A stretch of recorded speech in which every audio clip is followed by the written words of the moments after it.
Hey guys, welcome back to this my channel. आप सभी का मेरे चैनल में स्वागत है। आज की इस वीडियो में हम जो है वो डाइजेस्टिव सिस्टम के बारे में पढ़ेंगे। डाइजेस्टिव सिस्टम की इस वीडियो के जरिए आज हम 100 एमसीक्यू को देखेंगे। तो चलिए वीडियो को शुरू करते हैं। आई होप आप सबकी पढ़ाई अच्छी चल रही होगी। चलिए शुरू करते हैं। पहला क्वेश्चन है, उस प्रक्रिया को क्या कहते हैं जिसमें बड़े और जटिल कार्बनिक अणु एंजाइम की सहायता से छोटे और सरल अणु में टूटते हैं? इसका आंसर क्या होगा? इसका आंसर ऑप्शन नंबर बी होगा, यानी कि डाइजेशन। पाचन में बड़े और जटिल कार्बनिक अणु जो होते हैं वो छोटे और सरल अणु में टूट जाते हैं। अगला क्वेश्चन देखते हैं। अगला क्वेश्चन है, निम्नलिखित में से कौन मनुष्य के पाचन तंत्र का भाग है? इसका आंसर क्या होगा? निम्नलिखित में से कौन मनुष्य के पाचन तंत्र का भाग है? तो इसका आंसर होगा ऑप्शन नंबर डी, आहार नाल और पाचन ग्रंथियां। ये जो है मनुष्य के पाचन तंत्र का भाग है। अगला क्वेश्चन देखते हैं, मनुष्य में आहार नाल की लंबाई कितनी होती है? मनुष्य में आहार नाल की लंबाई कितनी होती है? इसका आंसर क्या होगा? इसका आंसर ऑप्शन नंबर बी, यानी कि 9 मीटर होती है। अगला क्वेश्चन देखते हैं, मनुष्य में आहार नाल से शुरू मनुष्य में आहार नाल डैश से शुरू होता है और गुर्दा में समाप्त होता है। इसका आंसर क्या होगा? इसका आंसर ए होगा, ऑप्शन नंबर ए, यानी कि मनुष्य में आहार नाल मुख से शुरू होता है और गुर्दा में जाकर के समाप्त होता है। अगला क्वेश्चन देखते हैं, मनुष्य में आहार नाल का भाग है। इसका आंसर क्या होगा? इसका आंसर मुख गुहा, ग्रास नली और आमाशय, ये तीनों जो हैं ये आहार नल के भाग हैं, यानी कि इसका ऑप्शन नंबर डी सही होगा। आहार नल में हमारे मुख गुहा, ग्रसनी, ग्रास नली, आमाशय, छोटी आंत, बड़ी आंत, ये सब जो है ये हमारे आहार नल का भाग है। अगला क्वेश्चन देखते हैं, निम्नलिखित में से कौन हमारे मुख गुहा उपस्थित नहीं है? यानी कि हमारे मुख गुहा में कौन उपस्थित नहीं है? इसका आंसर क्या होगा? इसका आंसर ऑप्शन नंबर डी होगा, हमारे मुख गुहा में एपिग्लोटिस उपस्थित नहीं है। एपिग्लोटिस जो है वो गले में उपस्थित होता है। अगला क्वेश्चन देखते हैं, जीभ के किस भाग में मीठे स्वाद का पता चलता है? जीभ के किस भाग में मीठे स्वाद का पता चलता है? इसका आंसर क्या होगा? इसका आंसर होगा ऑप्शन नंबर ए, यानी कि अग्रभाग। आगे के भाग में जो है वो मीठे स्वाद का पता चलता है। अगला देखते हैं, इसमें क्या है जो साइड में होता है, जैसे कि ये अग्रभाग है तो यहाँ क्या मीठा का पता चलेगा, है ना। यहाँ जो है नमकीन, यहाँ पर इस साइड में जो होता है यहाँ नमकीन का पता चलता है। बैक साइड में पीछे साइड कड़वा पता चलता है ना। और यहाँ पर खट्टा पता चलता है। तो मीठा का पता कहाँ चलता है? अग्रभाग में। अगला क्वेश्चन है, मनुष्य के दांत डैश प्रकार के होते हैं? कितने प्रकार के होते हैं? इसका ऑप्शन क्या होगा आंसर? इसका आंसर होगा ऑप्शन नंबर डी, यानी कि थिकोडोंट, डाइफायोडोंट और हेट्रोडोंट, यानी कि विषम दंती होते हैं। डाइफायोडोंट यानी कि द्विबार दंती होते हैं, पहले दूध के दांत आते हैं फिर स्थायी दांत आते हैं। और थिकोडोंट यानी कि दांत जो है वो धसे हुए होते हैं मनुष्यों में। अगला क्वेश्चन देखते हैं, अगर सोनू के पास दूध के दांत हैं तो इसकी संख्या अधिकतम कितनी होगी? इसका आंसर क्या होगा? इसका आंसर ऑप्शन नंबर सी होगा, यानी कि अगर जो सोनू के पास अभी दूध के दांत हैं तो उनकी संख्या कितनी होगी? ऑप्शन नंबर सी, यानी कि 20। अगला क्वेश्चन देखते हैं, वैसे यहाँ पर दंत सूत्र अगर जो मैं बताऊं आपको कि दंत सूत्र कितना होता है, तो दंत सूत्र होता है 2123। कितना? 2123। और 2102 ये बच्चों में होता है, और वयस्कों में मतलब स्थायी दांत जो होते हैं स्थायी 2123 और अस्थायी 2102, ये दंत सूत्र है। अगला है, एक वयस्क व्यक्ति के दांतों के संबंध में कौन सही नहीं है? इसका आंसर क्या होगा? इसमें इसका आंसर क्या होगा? एक वयस्क व्यक्ति के दांतों के संबंध में कौन सही नहीं है? तो अस्थायी दांत होते हैं, ये सही नहीं है। अगला क्वेश्चन देखते हैं, दूध के दांत में अनुपस्थित होते हैं दूध के दांत में क्या नहीं होते, मतलब दूध के दांतों में ऐसे कौन से दांत हैं जो कि नहीं होते हैं? इंसीजर, कैनाइन या फिर प्रीमोलर, मोलर, इनमें से इसका आंसर क्या होगा? प्रीमोलर, यानी कि अग्रचवर्णक जो होते हैं वो अनुपस्थित होते हैं दूध के दांत में। अगला क्वेश्चन देखते हैं, यदि दंत सूत्र इंसीजर कितना है, 2/2 है, कैनाइन कितना है, 1/1, प्रीमोलर 2/2 और मोलर कितना हो गया, 3/3, तो मनुष्यों में कृंतक यानी कि इंसीजर दांतों की संख्या कितनी होगी? इसका ऑप्शन आंसर क्या होगा? इसका आंसर होगा ऑप्शन नंबर, ये दो ऑप्शन एक तरह है ना, तो इसका क्या होगा, 8। 8 जो है इसका सही आंसर होगा, क्योंकि इसमें हम क्या करते हैं, 4 का गुणा करते हैं। 2 1 2 3 जो फॉर्मूला होता है, 2 1 2 3, इसको अगर जो हम ऐड करेंगे, 3 2 5 6 7 8, 8 × 8 करेंगे, सॉरी 8 गुणे, यहाँ पर 4 गुणा करेंगे ना, 4 करेंगे तो कितना आ जाएगा, 32 आ जाएगा, यानी कि 32 दांत। अगला क्वेश्चन है, मनुष्यों में उन दांतों की संख्या कितनी है जो पूरे जीवन काल में एक ही बार निकलते हैं? इसका आंसर क्या होगा? इसका आंसर ऑप्शन नंबर सी, यानी कि मनुष्यों में 12 दांत ऐसे होते हैं जो कि पूरे जीवन काल में एक ही बार निकलते हैं। निम्नलिखित में से कौन मोनोफायोडोंट है? इसका आंसर क्या होगा? इसका आंसर है ऑप्शन नंबर डी, यानी कि अक्ल के दांत और अग्रचवर्णक, ये जो होते हैं ये मोनोफायोडोंट होते हैं। कौन से? मोनोफायोडोंट, अग्रचवर्णक और अक्ल के दांत, ये क्या होते हैं, मोनोफायोडोंट होते हैं। अगला क्वेश्चन है, सामान्यतः अक्ल की दांत निकलती है, कब निकलती है, किस उम्र में? इसका आंसर क्या होगा? 18 वर्ष की उम्र में। अगला क्वेश्चन है, निम्नलिखित में से कौन दांत का भाग है? इसका आंसर क्या होगा? तो ये सभी जो हैं दांत के भाग हैं, ऑप्शन नंबर डी, शिखर, ग्रीवा, यानी कि सॉरी ग्रीवा, हाँ, और जड़। अगला क्वेश्चन देखते हैं, दांत का वह भाग जो मसूड़ों के ऊपर निकलता है उसे क्या कहते हैं? इसका आंसर क्या होगा? क्राउन कहते हैं। दांत के ऊपरी भाग जो निकलता है उसे हम क्या कहते हैं? क्राउन कहते हैं। अगला क्वेश्चन है, प्रत्येक दांत के भीतर एक गुहा होती है जिसे डैश कहा जाता है। इसका आंसर क्या होगा? इसका आंसर मज्जा गुहा या पल्प कैविटी कहते हैं। प्रत्येक दांत के भीतर एक गुहा होता है जिसे हम क्या कहते हैं? मज्जा गुहा या फिर पल्प कैविटी कहते हैं। अगला क्वेश्चन देखते हैं, सबसे ऊपर जो होती है वो इनेमल की परत होती है जिसे हम क्या कहते हैं, इधर ऊपर पार्ट को क्राउन कहते हैं। फिर इसके अंदर हमारा डेंटल होता है ना, फिर इसके अंदर हमारा रूट होता है और तंत्रिकाएं होती हैं, जिसमें क्या होता है, जिसे हम कैविटी या फिर गुहा बोलते हैं। अगला क्वेश्चन है, हमारे दांत का अधिकांश हिस्सा हल्के पीले रंग के पदार्थ डैश का बना होता है।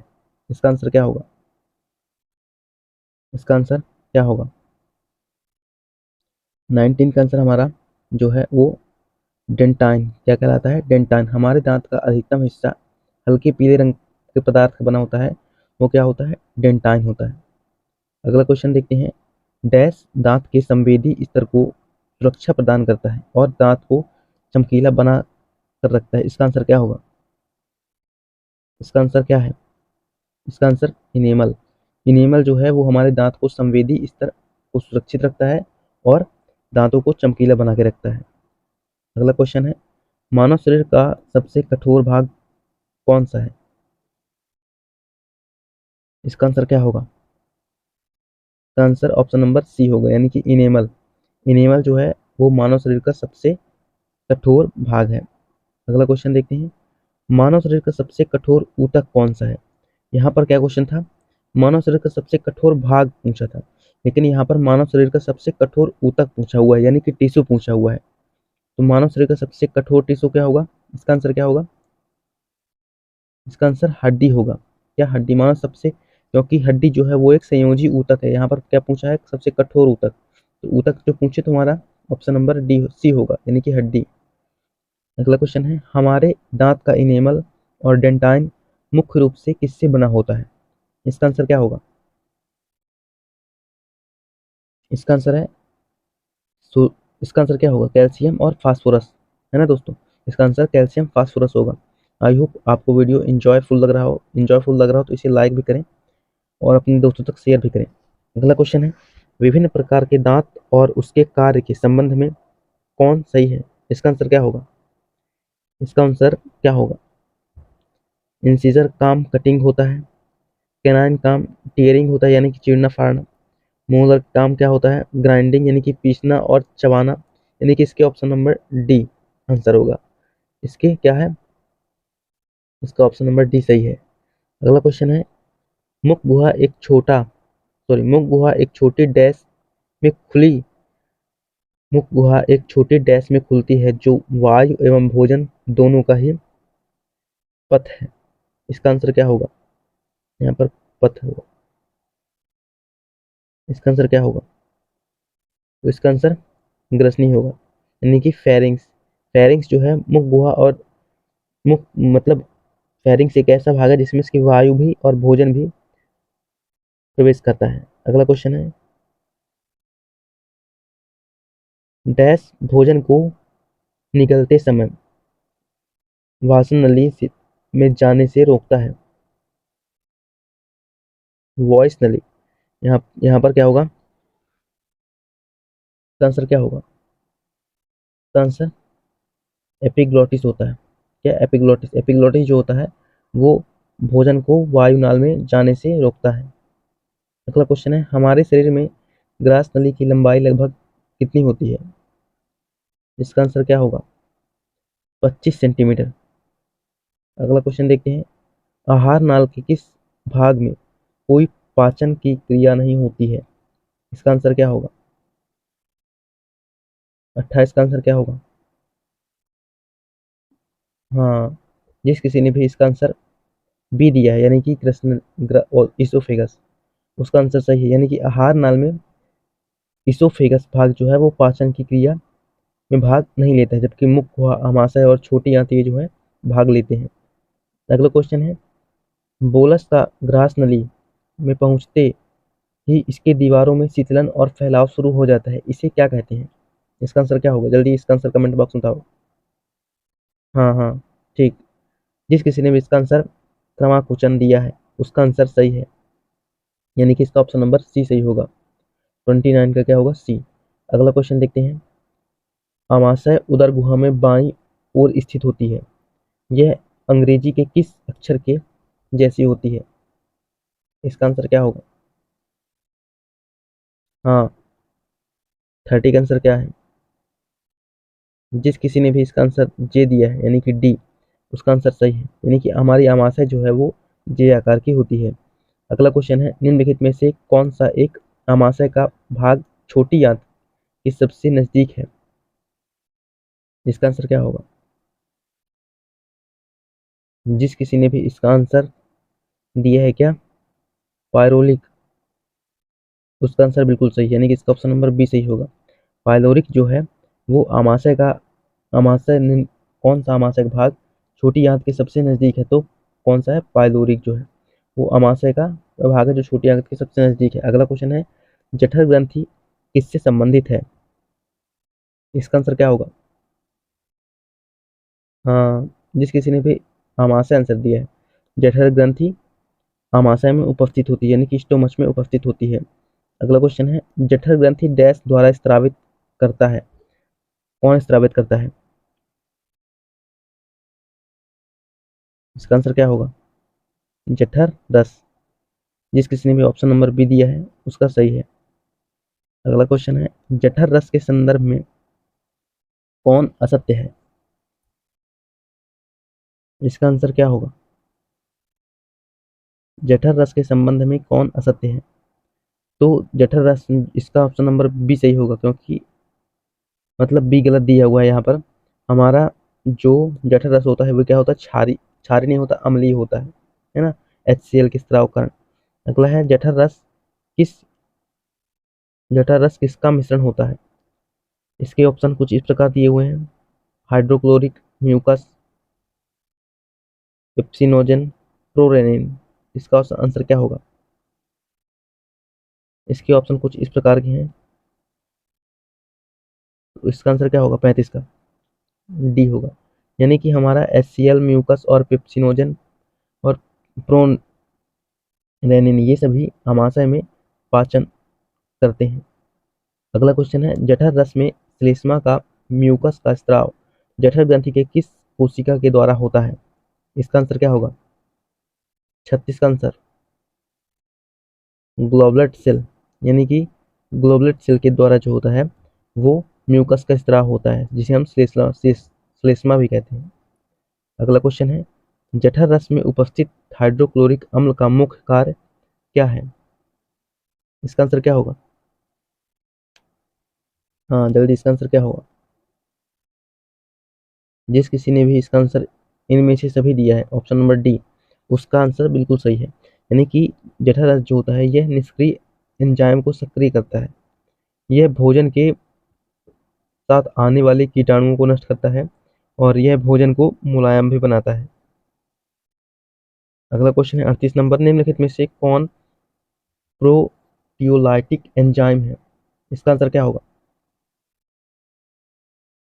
इसका आंसर ऑप्शन नंबर डी, यानी कि पेप्सिन और रेनिन जो है वो प्रोलियोटिक एंजाइम है। अगला क्वेश्चन है, जठर रस में उपस्थित नेज कारक डैश अवशोषण के लिए आवश्यक है? इसका आंसर क्या होगा? जिस किसी ने भी इसका आंसर विटामिन B12 दिया है वो बिल्कुल सही है। यानी कि जठर रस में उपस्थित नेज कारक जो है वो विटामिन B12 अवशोषण के लिए आवश्यक है। अगला क्वेश्चन है, आमाशय डैश भोजन को संग्रहण करता है कितने घंटे के लिए? क्वेश्चन नंबर 40 का आंसर क्या होगा? ऑप्शन नंबर डी, यानी कि 4 से 5 घंटे के लिए जो है वो हमारा आमाशय भोजन को संग्रहित करता है। अगला क्वेश्चन है, हमारे शरीर में पाचन की प्रक्रिया कहाँ से शुरू होती है? तो इसका आंसर तो लगभग सभी को पता होगा, कहाँ से? मुख गुहा से। जिस किसी ने भी ऑप्शन नंबर ए दिया है वो सही है। अगला क्वेश्चन देखते हैं, निम्नलिखित में से किसका पाचन हार्मोन सॉरी निम्नलिखित में से किसका पाचन हमारे मुख से शुरू हो जाता है? मतलब किस चीज का, प्रोटीन का, फैट का, या फिर कार्बोहाइड्रेट का, या किसका, या फिर सेलुलोज वाले का? किसका होता है बताओ? इसका ऑप्शन नंबर क्या होगा? इसका ऑप्शन नंबर सी होगा, यानी कि कार्बोहाइड्रेट, वो भी स्टार्च वाला, है ना। ये ये वाला जो है सेलुलोज वाला, ये पेड़ पौधों में होता है। अगला है, हमारे पाचन प्रक्रिया में प्रोटीन का पाचन कहाँ से शुरू होता है? प्रोटीन का पाचन कहाँ से शुरू होता है? जैसे कि फैट का मतलब कार्बोहाइड्रेट का पाचन तो कहाँ शुरू हो गया? कार्बोहाइड्रेट का पाचन मुख गुहा शुरू हो गया। अब देखते हैं हम प्रोटीन का पाचन कहाँ शुरू होता है, तो इसका ऑप्शन नंबर बी सही होगा, यानी कि आमाशय से जो है वो हमारा प्रोटीन का पाचन स्टार्ट होता है। अगला क्वेश्चन है, आमाशय में अंशतः पचित खाना जो छोटे आंत में प्रवेश करता है उसे क्या कहते हैं? उसे हम क्या कहते हैं? कायम कहते हैं। यानी कि आमाशय से अंशतः पचित खाना जो छोटी आंत में प्रवेश करता है उसे हम कायन कहते हैं। क्या कहते हैं? कायन। जबकि बोलस किसे कहते हैं? जो हम अपने मुख में खाना रखते हैं उसे हम बोलस कहते हैं, बोलस के रूप में अंदर जाता है। और कायम किसे कहते हैं? जो पचित खाना छोटी आंत में जाता है उसे हम कायम कहते हैं। यानी कि इसका ऑप्शन नंबर बी सही होगा। अगला क्वेश्चन है, मनुष्य में छोटी आंत की लंबाई लगभग कितनी होती है? इसका आंसर क्या होगा? 45 का ऑप्शन नंबर सी होगा, यानी कि 6 मीटर। अगला क्वेश्चन देखते हैं, छोटी आंत का सबसे पहला और सबसे छोटा भाग कौन सा है? सबसे पहला और सबसे छोटा, यानी कि सबसे पहला भी है और सबसे छोटा भी है। ड्यूरेनम, जिजनम, इलियम या फिर सीकम? इसका आंसर क्या होगा? जल्दी बताओ। 46 का आंसर, इसका आंसर होगा ड्यूडेनम। जैसे कि अगर जो याद नहीं होगा ना तो इस तरह याद करो, DJ, D J ileum, D J E, D J E, D J E, duodenum, jejunum, ileum. अगला क्वेश्चन है, मानव शरीर में ड्यूडेनम का आकृति अंग्रेजी के किस अक्षर के समान होती है? 47 का आंसर क्या होगा? मतलब ड्यूडेनम जो होता है उसकी आकृति कैसी होती है? इसका आंसर सी, कैसी सी आकृति की होती है, ऑप्शन नंबर बी। अगला क्वेश्चन देखते हैं, मानव शरीर में खाना का सबसे अधिक पाचन कहाँ होता है? इसका आंसर क्या होगा? सबसे अधिक खाना का पाचन किस स्थान पर होता है? तो जिस किसी ने भी इसका आंसर ऑप्शन नंबर सी दिया है यानी कि छोटी आंत, वो बिल्कुल सही है। अगला क्वेश्चन है, मानव आहार नल का सबसे लंबा भाग क्या है? मानव आहार नल का सबसे लंबा भाग छोटी आंत है। क्या है? छोटी आंत। इसका ऑप्शन नंबर डी सही है। अगला क्वेश्चन देखते हैं। अब यहाँ पर जो है हमारे 50 क्वेश्चन पूरे होते हुए 50वां क्वेश्चन है, मानव शरीर में पाचन की प्रक्रिया डैश समाप्त हो जाती है? इसका आंसर क्या होगा? तो छोटी आंत में। कहाँ? छोटी आंत में समाप्त हो जाती है। अगला क्वेश्चन देखते हैं, छोटी आंत का सबसे लंबा भाग कौन सा है? जैसे कि सबसे छोटा भाग हमने देखा क्या है, ड्यूडेनम है, तो हम सबसे लंबा भाग की बात करें तो कौन सा है? इसका आंसर क्या होगा? हाँ, इलियम। जैसे में बताया D J E, duodenum, जीजेनम, ilium. सबसे लंबा भाग इलियम। अगला क्वेश्चन है, इलियम की दीवार की भीतरी सतह पर उंगली नुमा उंगलियों के समान संरचना पाई जाती है, जिसे क्या कहते हैं? हाँ, इसका आंसर क्या होगा? हाँ, बिल्कुल सही, विलाई। ऑप्शन नंबर बी सही है। अगला क्वेश्चन है, छोटी आंत में उपस्थित विलाई का मुख्य कार्य क्या है? यानी कि जो विलाई अभी देखा हमने छोटी आंत में उपस्थित होती है, उसका मुख्य कार्य क्या होता है? 53 का आंसर क्या होगा? यानी कि अवशोषी सतह को बढ़ाना। जिस किसी ने भी ऑप्शन नंबर ए आंसर दिया है उसका बिल्कुल सही है। अगला क्वेश्चन देखते हैं, छोटी आंत में एंजाइम की सक्रियता के लिए डैश की आवश्यकता होती है? इसका आंसर क्या होगा? बिल्कुल, क्षारीय माध्यम।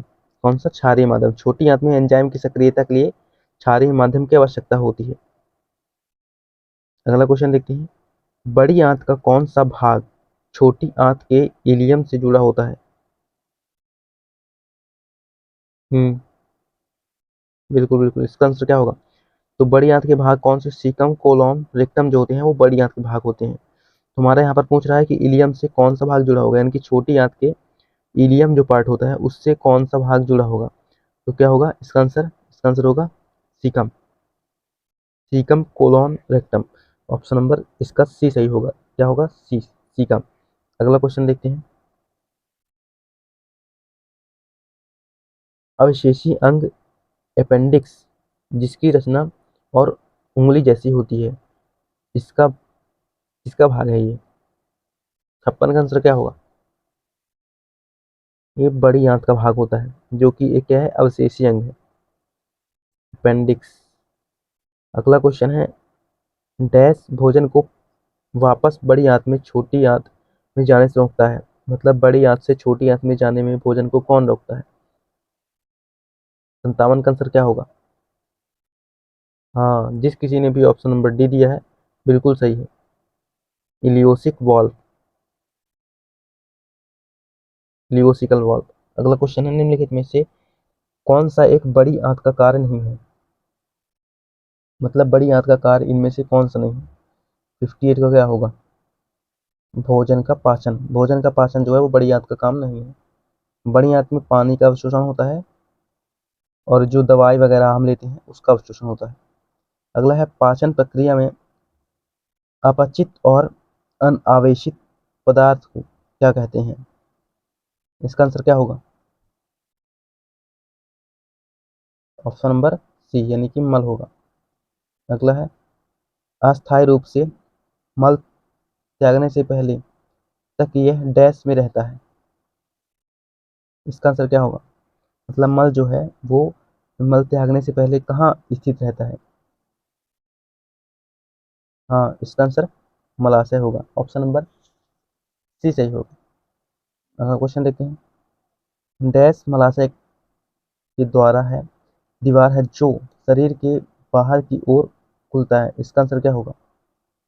61 का आंसर ऑप्शन नंबर ए क्या होगा? गुर्दा। अगला क्वेश्चन देखते हैं, निम्नलिखित में से कौन सा एक पाचन ग्रंथि नहीं है? 62 का आंसर क्या होगा? पाचन ग्रंथि निम्नलिखित में से कौन सी नहीं है? थायराइड ग्रंथि जो है वो पाचन ग्रंथि नहीं है ना। थायराइड ग्रंथि कहाँ उपस्थित होती है? तो गले में उपस्थित होती है। अगला क्वेश्चन है, ब्रूनर्स ग्रंथि कहाँ पाई जाती है? इसका आंसर क्या होगा? 63 का आंसर क्या होगा? ऑप्शन नंबर बी, ब्रूनर्स ग्रंथियां जो होती हैं वो छोटी आंत में पाई जाती हैं। अगला क्वेश्चन है, डैश में प्रोटीन और वसा का पाचन नहीं होता, यानी कि किसमें प्रोटीन और वसा का पाचन बिल्कुल नहीं होता है? आंसर का आंसर क्या होगा? किसमें? मुख गुहा में। मुख गुहा में केवल कार्बोहाइड्रेट का पाचन होता है, यानी कि स्टार्च का। अगला क्वेश्चन है, एक सामान्य व्यक्ति में प्रतिदिन कितना लार बनता है? 65 का आंसर क्या होगा? जिस किसी ने भी ऑप्शन नंबर सी आंसर दिया है बिल्कुल सही, यानी कि 1.5 लीटर जो है, 1 से 1.5 लीटर के मध्य हमारा जो है लार प्रतिदिन सामान्य व्यक्ति का बनता है। अगला क्वेश्चन है, मुख गुहा में लार का पीएच लगभग कितना होता है? इसका आंसर क्या होगा?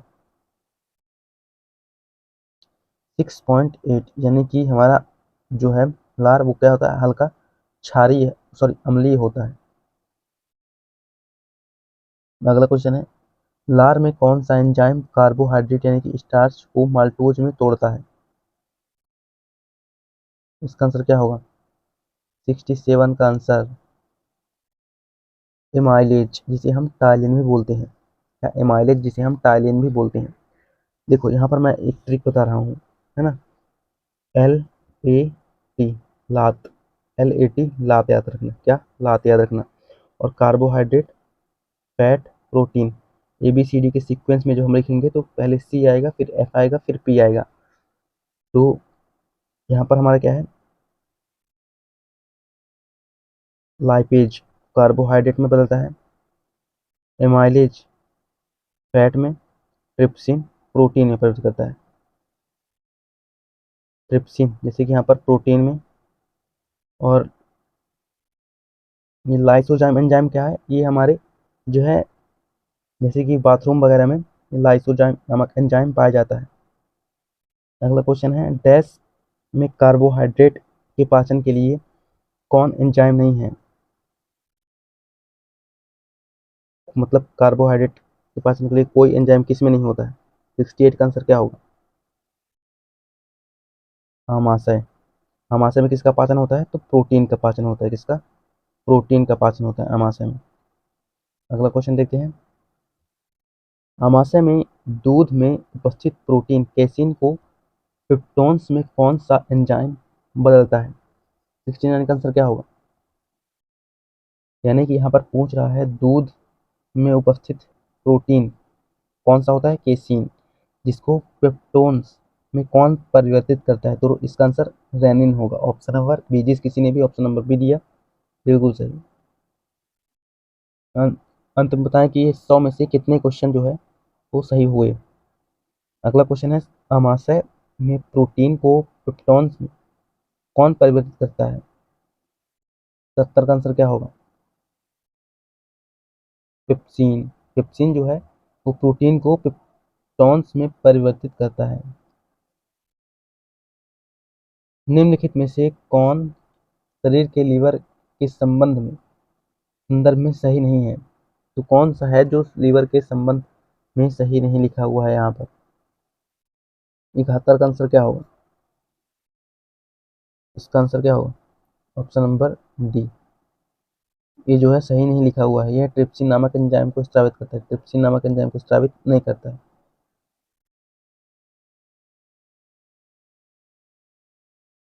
ट्रिप्सिन के एंजाइम को करता है तो स्टोमच करता है। सबसे बड़ी ग्रंथि होती है, इसका वजन 1.5 से 2 किलो के मध्य होता है, पित्त रस का स्त्राव करती है ना। ये तीनों काम जो है वो लीवर का है, जबकि इसका ऑप्शन नंबर डी जो है यहाँ पर गलत लिखा हुआ है। अगला क्वेश्चन देखते हैं, पित्त रस कहाँ से स्रावित होता है? इसका आंसर क्या होगा? कहाँ से?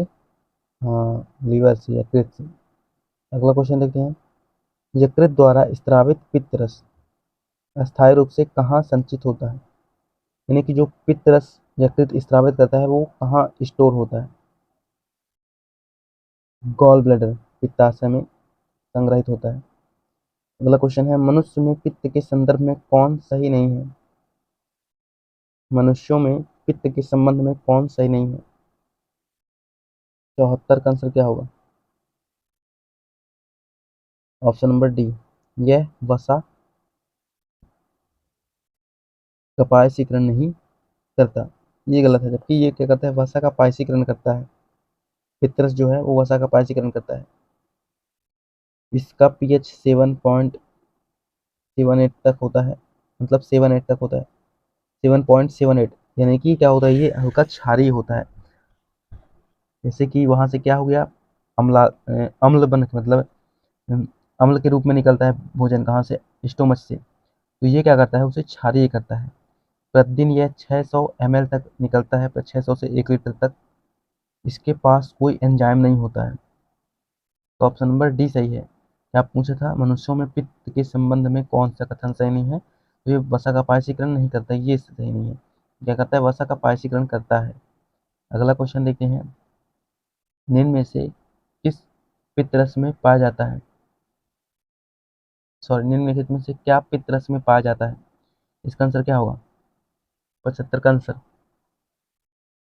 ऑप्शन नंबर डी, ये सभी जो होते हैं जो पित्त रस में पाए जाते हैं। जल भी होता है, पित्तवर्णक होता है, सोडियम बाइकार्बोनेट, ये सभी जो होते हैं ये पित्त रस में उपस्थित होते हैं। पित्त रस संग्रहित कहाँ होता है? तो गॉल ब्लैडर में संग्रहित होता है। स्रावित किसके द्वारा किया जाता है? स्रावित किया जाता है लीवर के द्वारा। और इसका पीएच कितना होता है, मतलब ये क्या होता है, इसका प्रकृति कैसी होती है? तो क्षारीय होती है। ये भोजन को क्षारीय बनाता है। अगला क्वेश्चन देखते हैं, निम्नलिखित में से किसमें बिलिरुबिन नामक वर्णक पाया जाता है? इसका आंसर क्या होगा? 76 का आंसर, बिलिरुबिन नामक वर्णक किसमें पाया जाता है? हम्म हाँ, तो इसका आंसर क्या होगा? ऑप्शन नंबर बी, पित्त रस में जो है बिलिरुबिन नामक वर्णक पाया जाता है। अगला क्वेश्चन देखते हैं, जिनमें में से कौन सा एक यकृत का कार्य नहीं है? निम्नलिखित में से कौन सा एक यकृत का कार्य नहीं है? इसका आंसर क्या होगा? 77 का आंसर, हाँ, जिस किसी ने भी इसका आंसर ऑप्शन नंबर सी दिया है, यानी कि सॉरी, जिस किसी ने भी इसका आंसर नंबर सी दिया है वो बिल्कुल सही है। यानी कि वयस्कों में आरबीसी का निर्माण करना ये यकृत काम नहीं है ना। आरबीसी का निर्माण कहाँ होता है? बोन मैरो में होता है, अस्थि मज्जा में। कौन कौन से सही है, मतलब कि कौन कौन सी बातें यकृत के बारे में सही हैं? अतिरिक्त ग्लूकोज को ग्लाइकोजन का निर्माण करता है। अतिरिक्त ग्लूकोज से ग्लाइकोजन, मतलब अतिरिक्त ग्लूकोज जो होता है, जब ग्लूकोज अधिक हो जाए उसे ग्लाइकोजन में परिवर्तित करता है, उसको संचित भी करता है ना। ये यकृत काम है। विषैले अमीनो विषैले अमोनिया या फिर यूरिया में बदलता है। विषैले अमोनिया जो होता है उसे यूरिया में बदलने का काम करता है। फाइब्रिनोजन और हेपरिन का निर्माण करता है ना। अगला क्वेश्चन है, मानव शरीर में किस भाग और उसकी आकृति के संबंध में कौन सा विकल्प चुने? मतलब कौन सा विकल्प सही नहीं है? गलत, गलत विकल्प चुनना है हमें। इसका ऑप्शन आंसर क्या होगा? 78 का, 78 का ऑप्शन नंबर डी होगा। यानी कि यकृत, यकृत की आकृति एल के आकार की नहीं होती, जबकि ड्यूटेनम की सी के आकार होती है, अमाशय की जे के आकार की होती है, और पित्ताशय की पीएल यानी कि मटर के दाने के समान।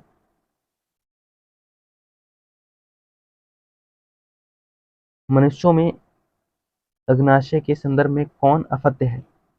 79 का आंसर क्या होगा? हाँ, ऑप्शन नंबर ए, ये क्या कहता है? यह शरीर की सबसे बड़ी ग्रंथि है। अग्नाशय क्या है?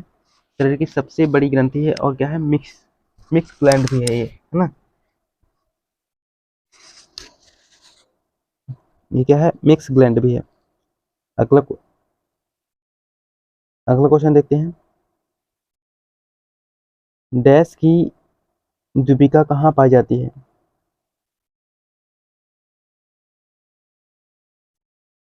लैंगरहैंस की द्वीपिका, यहाँ पर लैंगरहैंस होना चाहिए, तो यहाँ पर नहीं लिखा हुआ है, यहाँ पर क्या होगा, लैंगरहैंस की द्वीपिका कहाँ पाई जाती है? तो अग्नाशय में, ऑप्शन नंबर डी सही होगा। अगला क्वेश्चन देखते हैं। निम्नलिखित में से कौन सी कोशिका अग्नाशय के अंतःस्रावित भाग आइलेट्स ऑफ लैंगरहैंस में पाया जाता है? इसका आंसर क्या होगा? 81 का, ऑप्शन नंबर डी, इनमें से सभी। अल्फा कोशिका, बीटा कोशिका और एस कोशिका। आइलेट्स ऑफ लैंगरहैंस के विभिन्न कोशिका और उसके स्रावित हार्मोन, यहाँ पर स्रावित होगा, स्रावित हार्मोन के संदर्भ में सही मिलान को चुनें। क्वेश्चन नंबर 82 का आंसर क्या होगा? सही मिलान को हमें चुनना है। इसका आंसर क्या होगा? डी, यानी कि अल्फा सेल जो है वो ग्लूकागॉन का स्राव करती है, बीटा सेल इंसुलिन का, डेल्टा सेल सोमैटोस्टेटिन। अगला क्वेश्चन है, डैश अतिरिक्त ग्लूकोज को ग्लाइकोजन में बदलता है? कौन सा ऐसा पदार्थ है जो कि, कौन ऐसा है जो अतिरिक्त ग्लूकोज को ग्लाइकोजन में बदलता है? 83 का आंसर क्या होगा? Insulin hormone. इंसुलिन हार्मोन जो है वो अतिरिक्त ग्लूकोज को ग्लाइकोजन में बदलता है। जबकि अतिरिक्त जब ब्लड में क्या होता है, शुगर की मात्रा बढ़ने लगती है, यानी कि इस शर्करा की मात्रा जब बढ़ने लगती है, ग्लूकोज की मात्रा बढ़ने लगती है ब्लड में, तो इंसुलिन जो है वो ग्लूकोज को क्या करता है, ग्लाइकोजन में कन्वर्ट कर देता है ना, ग्लाइकोजन में कन्वर्ट कर देता है। अगला क्वेश्चन देखते हैं। जंतु स्टार्च के रूप में किसे जाना जाता है? 84 का आंसर क्या होगा? ग्लाइकोजन। ग्लाइकोजन को जंतु स्टार्च के रूप में जाना जाता है। जरूरत पड़ने पर संचित ग्लाइकोजन को ग्लूकोज में कौन बदलता है? 85 का आंसर क्या होगा? 85 का, ग्लूकागॉन, ऑप्शन नंबर सी इसका जो है वो सही है। इंसुलिन क्या करता है, अतिरिक्त ग्लूकोज को ग्लाइकोजन में बदलता है, और अतिरिक्त जब ग्लाइकोजन की मतलब ग्लूकोज कमी होती है तो ग्लाइकोजन को ग्लूकोज में कौन कौन बदलता है? Alpha cell. बस अल्फा सेल द्वारा स्रावित कौन सा? Glucagon hormone. इंसुलिन की कमी से डैश नामक रोग होता है? 86 का आंसर, मधुमेह। क्या होता है? मधुमेह। इंसुलिन की कमी से कौन सा रोग होता है? तो मधुमेह रोग होता है, डायबिटीज।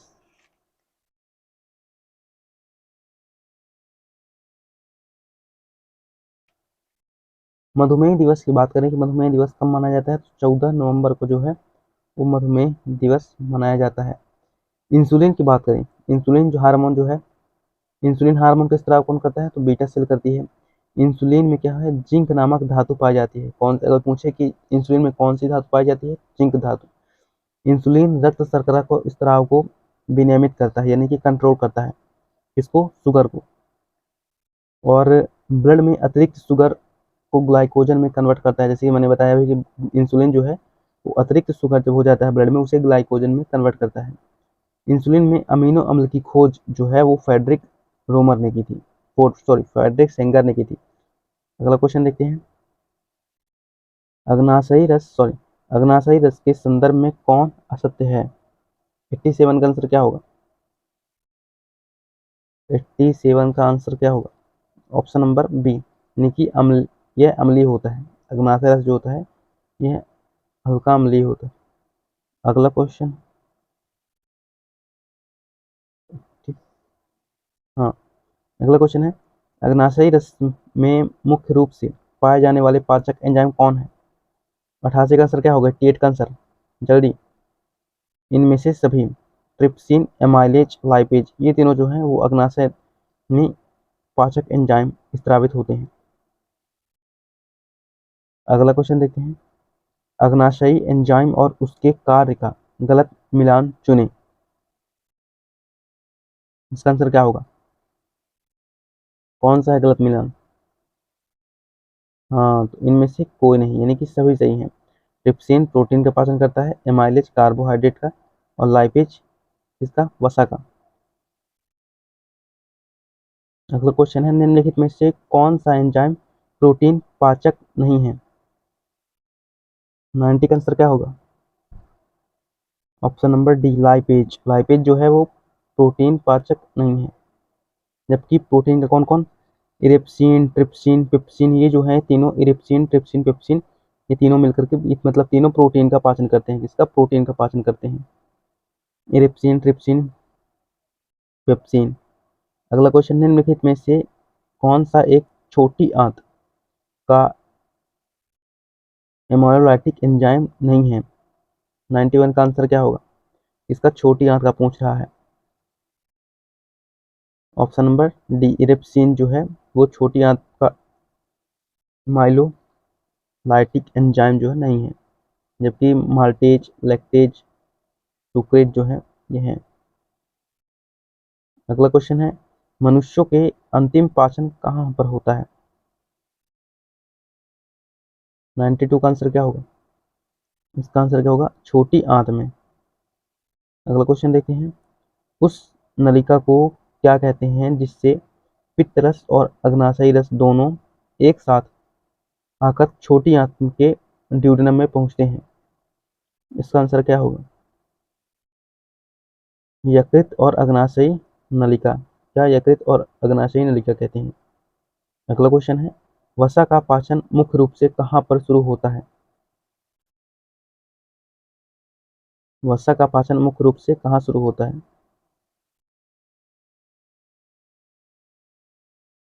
हम्म हाँ, तो इसका क्या होगा? 94 का ऑप्शन नंबर सी, छोटी आंत में। अगला क्वेश्चन देखते हैं, अमाशय रस में होता है, अमाशय रस में कौन कौन से एंजाइम होते हैं? 95 का आंसर पेप्सिन, लाइपेज और रेनिन। ये जो है यहाँ पर लाइपेज होगा। पेप्सिन, लाइपेज और रेनिन जो है ये अमाशय से स्रावित होते हैं, अमाशय में। अगला है, सक्कस एंटेरिक नामक दिया गया है किसे? सक्कस एंटेरिक्स नाम किसे दिया गया है? 96 क्या होगा?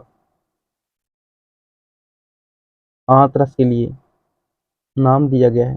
अगला क्वेश्चन है, निम्नलिखित में से गलत संबंध को चुनें। 97 का आंसर क्या होगा? स्टार्च का जल अपघटन पेप्सिन में होता है, ये गलत है। जबकि लार ग्रंथि जो होती है वो पैरोटिड ग्लैंड से स्रावित होता है। बिलिरुबिन, बिलिबर्डाइन पित्तरस से स्रावित होता है, यानी पित्तरस में द्वारा लीवर में से वसा का पाचन लाइपेज के द्वारा होता है। पीलिया में कौन सा अंग प्रभावित होता है? 98 का क्या होगा?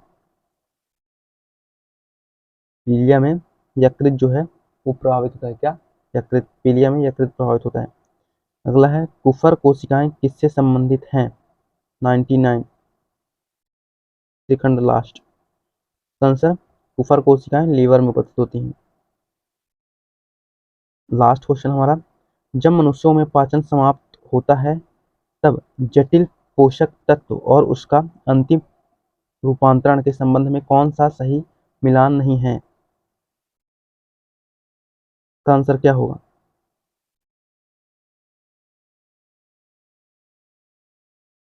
ऑप्शन नंबर डी, यानी कि सेलुलोज ग्लूकोज में परिवर्तित सही मिलान नहीं है। तो यहाँ पर हमारे जो है वो डाइजेस्टिव सिस्टम से 100 क्वेश्चन जो है हमारे पूरे होते हैं।